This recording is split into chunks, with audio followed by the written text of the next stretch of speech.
Hi, welcome to Essential IT and Security Skills.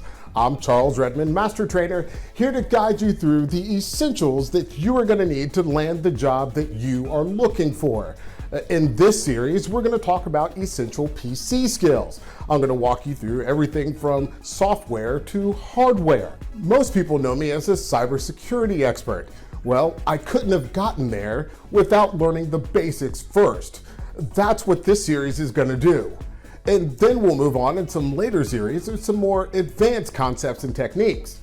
But remember, it all starts with the basics. It starts right here, the essential PC skills. We'll explain the basics of electricity, describe the details about powering your PC, take a look at how to install and maintain your power supplies, and understand power supply troubleshooting and fire safety. So here's a look at a common power supply inside a PC unit. All those wires hanging out of it connect either to the motherboard or other installed devices. So the basics of electricity is how you measure it, whether in voltage, the current, the wattage, or the resistance.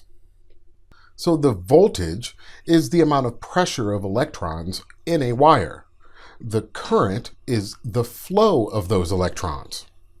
The wattage is the measure of the power consumed or needed, and the resistance is the impedance or opposition of the flow of electricity.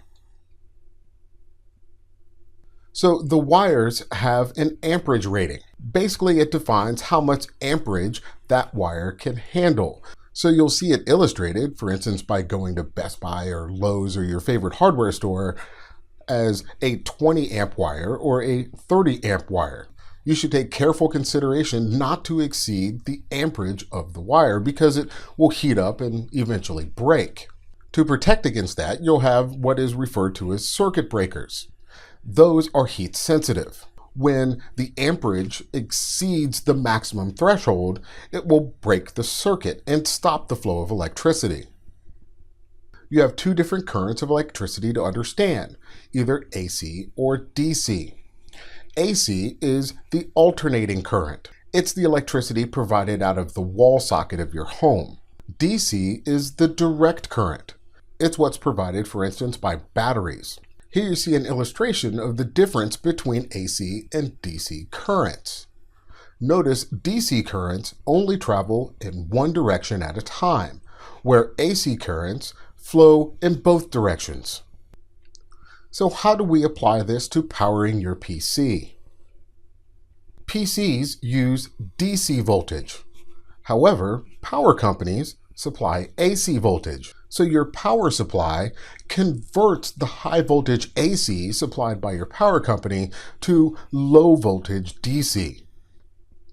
The US standard for supplying AC power from your power company is 115 volts AC, whereas other countries provide 230 volts AC. That's why when traveling to other countries, you'll need an adapter to compensate for the difference in AC power.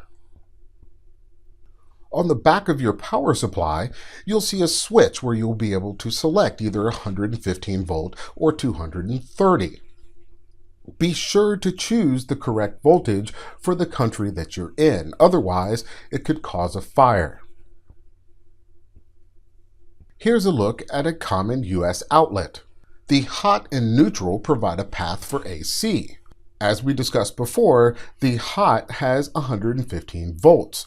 The neutral carries no voltage at all, and the ground returns excess electricity to the ground. To measure the electricity out of your outlets, you'll use what's called a multimeter. The multimeter measures the voltage, resistance, and continuity. It will verify that the wiring from your outlet is correct and providing the correct voltage. You can also use a circuit tester.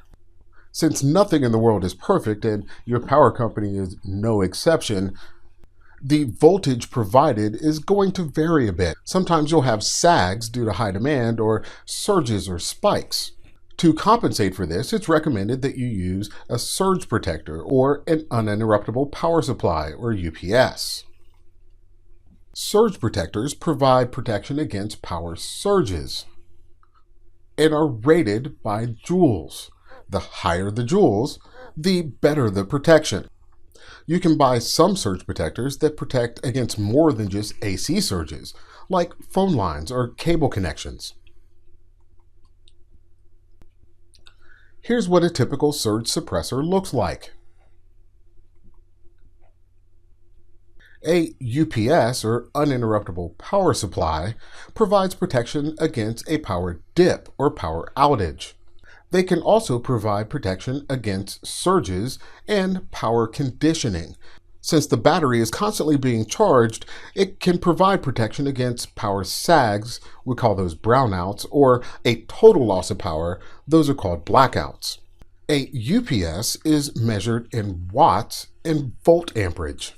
The watts are what the system uses, and the volt amperage are what the UPS can deliver. Here's a picture of a common UPS.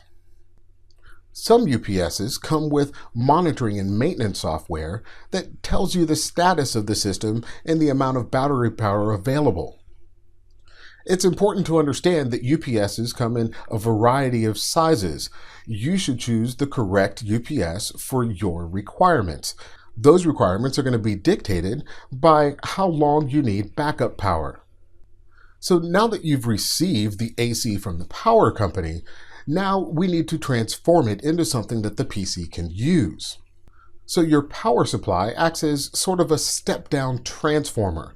It converts AC into 5, 12, or 3-volt DC. PCs use a 12-volt current to power monitors on devices such as hard drives and optical drives, while they also use 5 and 3-volt currents to support onboard electronics. Power supplies come in a variety of shapes and sizes, but the most common size by far is 150 millimeter by 140 millimeter by 86 millimeter. That's the average desktop size. Your power supply connects to your motherboard by either a 20 or 24 pin ATX connector and a 4, 6, or 8 pin connector. Understand there are different peripherals that will use different types of connectors as well, like Molex, Mini, SATA, and PCIe. Here's a look at a Molex connector. You remember those from the SATA drives, and a Mini connector. You don't have to worry about connecting these connectors wrong because they're keyed. They can only go in one way. And sometimes you're going to need a splitter and an adapter so you can create 2 power connections from one. Here, for instance, you see a Molex splitter. So now that we've selected the power supply, we need to understand how the power supply is going to provide power to your PC. Remember, CMOS must have constant power or you'll lose your system settings. That's why it's always on when the system is plugged in. It provides a steady 5 volts to the motherboard when plugged in. There you have it. It's pretty simple. Remember, everything starts with the basics. Once you have these understood, everything gets a whole lot easier. If you have any questions or even just a comment, feel free to leave them below, and I do read each and every one of them. I'll see you next time.